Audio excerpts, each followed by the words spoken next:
Assalamualaikum warahmatullahi wabarakatuh. Gimana suaranya, ada tidak? Suara ini kita bahas gimana cara bikin biotonik ya. Siapin catatannya ya. Dan gini, kalau bisa nanti kalau misalkan ini kan ayah chef ya, itu diputar ulang. Kalau perlu ya berapa kali putar biar betul-betul jelas ya. Biotonik mirip dengan JPT. JPT salah satu isi biotonik, JPT salah satunya. Tapi biotonik lebih komplit daripada JPT ya. Siapin catatannya ya. Silakan di apa? Simpulkan sendiri ya. Catat sendiri. Kalau sudah siap, kita mulai. Monggo.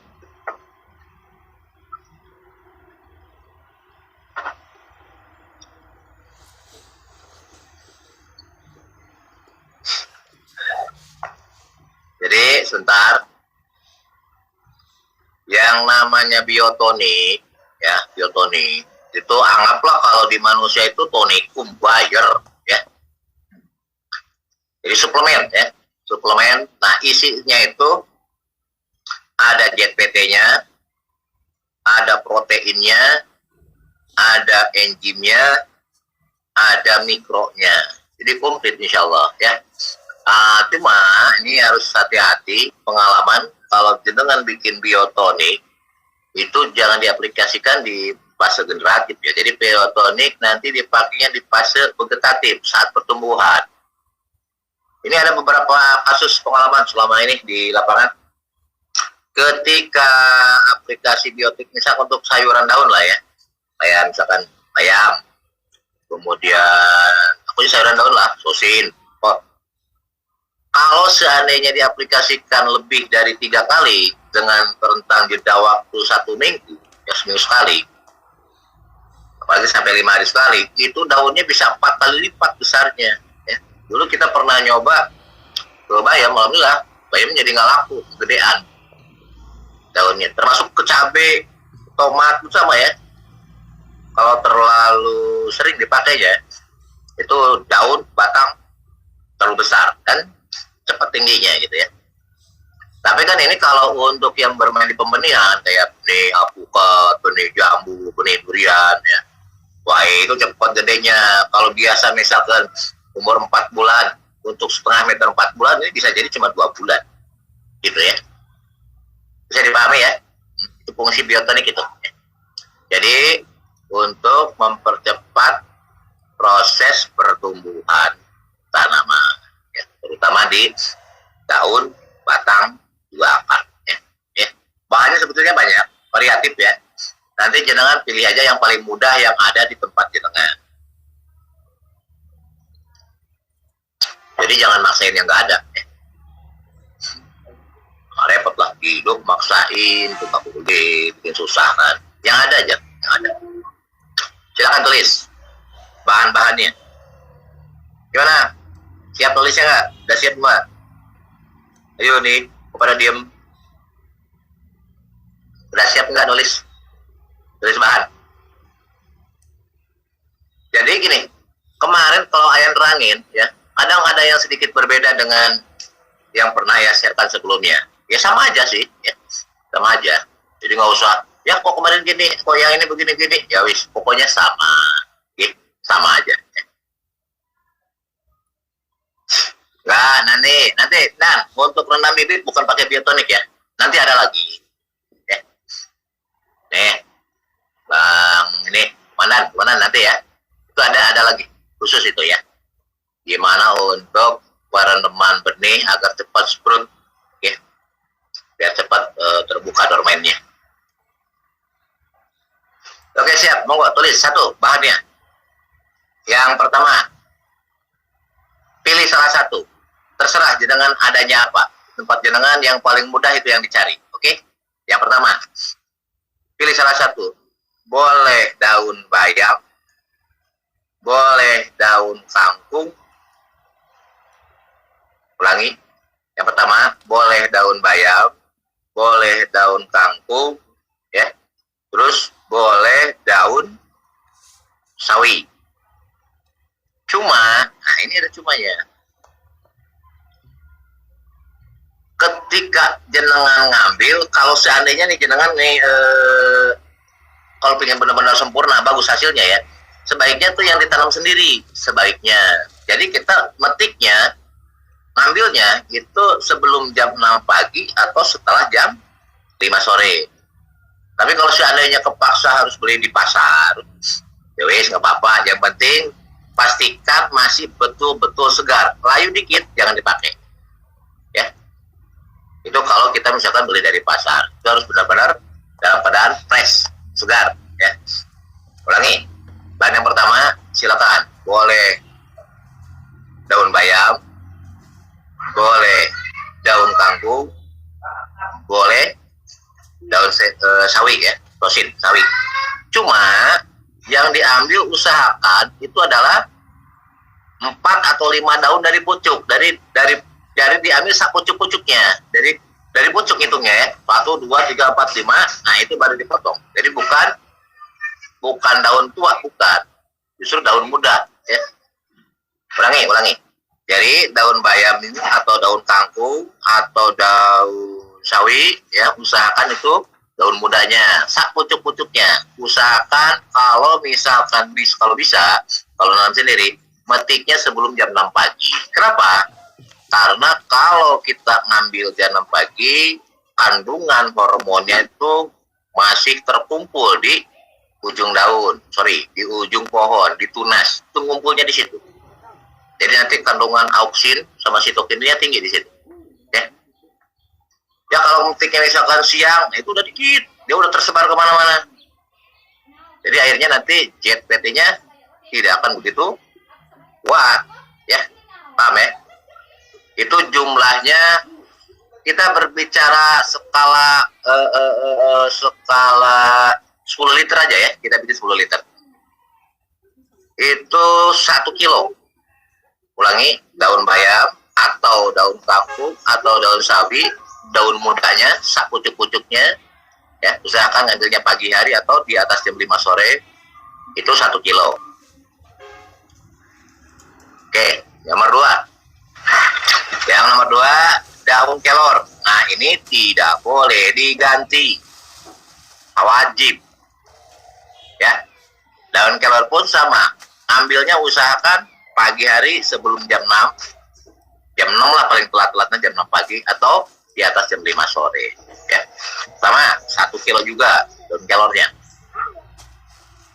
Ini kan catatan, kalau pingin hasilnya maksimum, awas ya. Boleh sih ngambil jam berapa aja, tapi nanti hasilnya nggak akan maksimum, tidak akan luar biasa nanti efeknya ya. Terus bahan yang ketiga, kecambah. Boleh kecambah dari kacang hijau, boleh dari kacang tanah, boleh dari kacang kedelai, terserah apa aja. Dulu ada yang nanya kayak, ya boleh nggak pakai kecambahnya padi, misal nih. Jangan misalkan nih punya gabah ya, semaikan, umur 2-3 hari, kan nanti kan keluar anak kecambahnya keluar, boleh. Tapi yang terbagus dari pengalaman ayah itu kacang hijau, ya, yang terbagus. Jadi kecambahnya pakai dari kacang hijau aja, ya. Kalau ayah kemarin bikin sendiri, gampang bikinnya, kacang hijau. Untuk dapat 1 kilo itu dari 1/4 kilo kacang hijau. Caranya bersihin, cuci sampai betul-betul bersih, yang ngambangnya buang. Habis itu siapin wadah, hamparin mau handuk kek, apa kek, lap kek, kain kek, tisu agak tebal ya, basahin dulu. Habis itu kacang hijaunya rendam di air hangat selama kurang lebih 2-3 jam. Ya, jadi siapin air hangat cukup, kacang hijaunya rendam situ 2-3 jam. Setelah itu tiriskan, baru masukin ke wadah yang dikasih alas yang sudah dibasahi tadi. Tabur serata mungkin, tipis-tipis saja, terus tutup lagi. Mau sama kain silakan, mau mati silakan, sama. Habis itu dibibis lagi, dibasahin. Tutup plastik hitam, simpan, insya Allah 3 hari jadi kecambah. Ya, itu lebih safe, lebih aman itu. Kalau mau bikin sendiri kecambahnya. Mau kacang hijau, mau kacang kedelai, semua kacang-kacangan sama nggak ya? Tekniknya begitu, bikin kecambahnya. Oke, lanjut. Jadi kecambah itu 1 kilo. nomor 1 tadi silakan pilih, mau bayam silakan, mau kangkung silakan, mau sawi silakan. Daun mudanya, oke, beratnya 1 kilo. Kemudian kelor sama 1 kilo.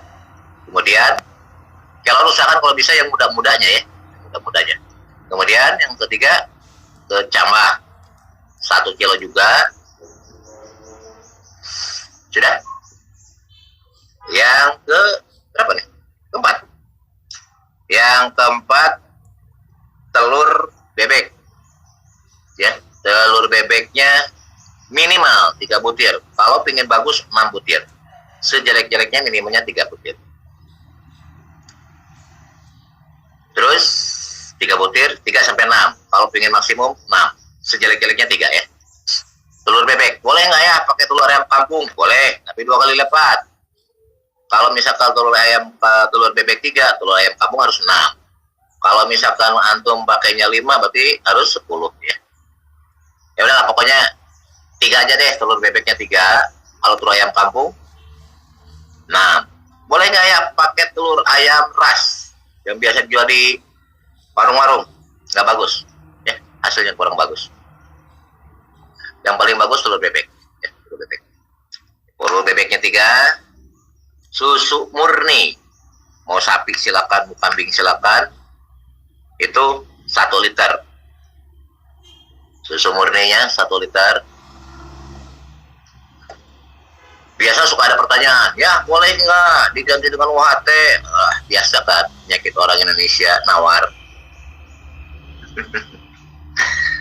Boleh pakai UHT ya, walaupun hasilnya tidak sebaik kalau pakai susu murni ya.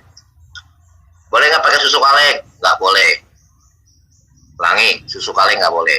UHT boleh, terus susu mahal, susu beruang boleh, tapi tetap yang paling bagus susu murni ya. 1 liter. Oke, bahan selanjutnya madu. Usahakan madunya madu yang asli ya, 100 ml. Madunya 100 ml. Gula aren 1 kilo. Gula aren.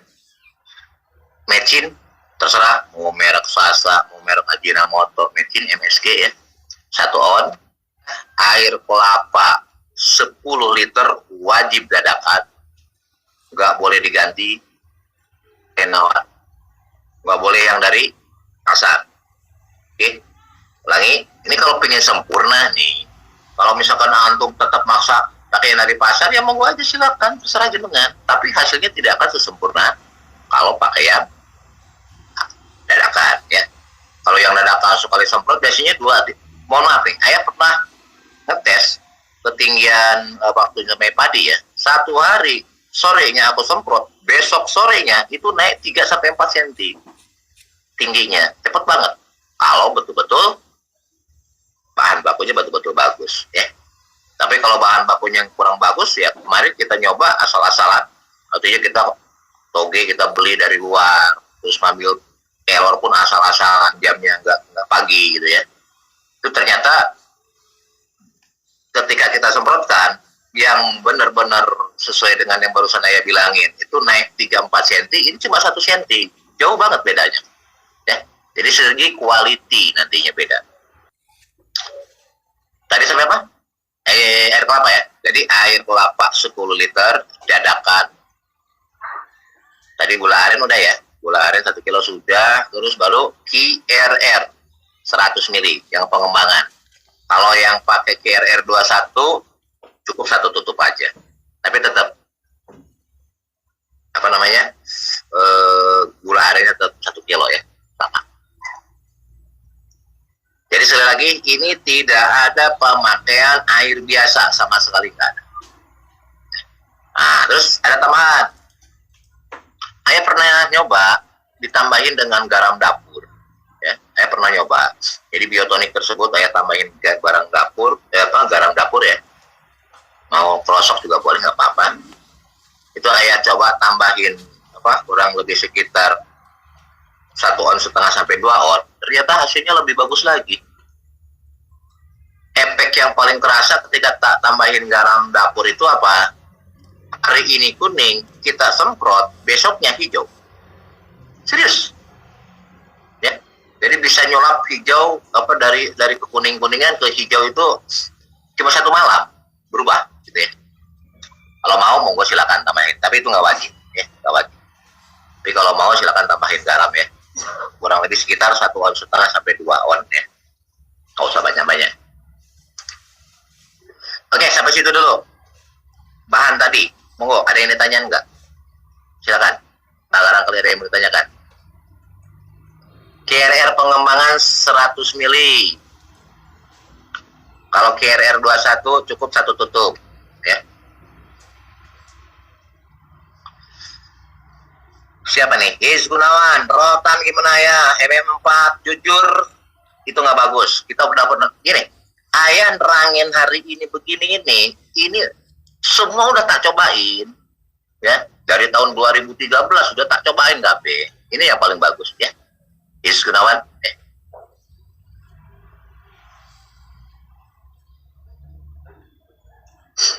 Nanti kita terangin. Sekarang tak yang masalah bahan dulu. Tadi bahan ada yang jelas nggak? Ada yang kurang jelas nggak? Bahan dulu. Jangan dulu nanyain teknik, jangan dulu. Bahan yang tadi ada yang ditanyakan nggak? Kalau kurang jelas.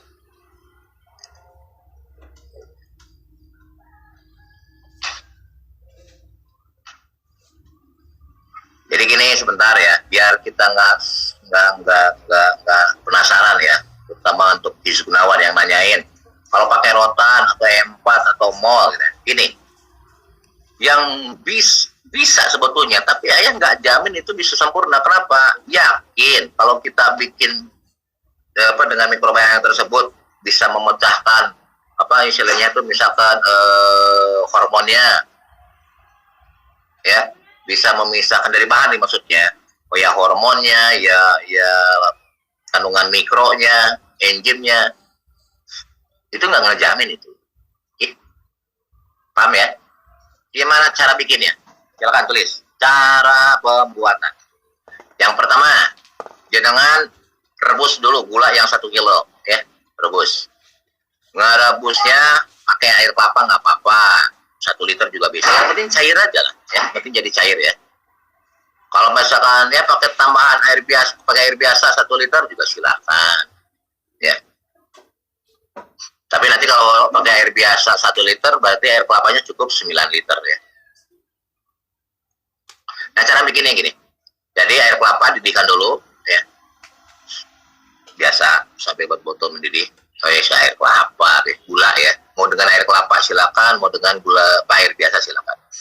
Habis itu daun kelor atau daun yang apa namanya tadi dulu, daun bayam atau kangkung atau sawi, itu semuanya cuci dengan air hangat. Awas, bukan air panas, air hangat kuku. Cuci bersih, oke. Gitu juga sama dengan kecambah, tapi awas, kecambah nyucinya tuh sebentar, kupiak-kupiak angkat. Kenapa? Nanti dia langsung peot biasanya, matang. Apalagi kalau agak panas, bisa matang, bahaya, nanti nggak efek ya, nanti kecambahnya rusak. Bisa dipahami ya? Untuk kecambah itu sebentar aja, makanya nyucinya itu masukin ke wadah yang ada bolong-bolongnya, kan ada ya wadah plastik yang ada bolong-bolongnya, kucur aja pakai air sambil dikupiak-kupiak. Kalau ini sudah dicuci semuanya, nah itu nanti di blender dengan air kelapa, semuanya blender dengan air kelapa. Semakin lembut semakin bagus, usahakan kayak jus aja, benar-benar kayak jus ya. Nah terus nanti tadi kan ada susu, itu susu wajib di blender. Awas, susu itu wajib, walaupun bentuknya cair, itu wajib di blender sampai betul-betul. Kalau enggak, sering ada pengalaman malah berubah menjadi mentega nantinya, di atasnya malah berubah menjadi mentega nanti setelah fermentasi ya. Jadi susu blender, telur juga sama blender. Awas, telur cuci dengan air sabun ya, cangkangnya pasti kotor kalau namanya telur itu kan, cuci pakai air sabun.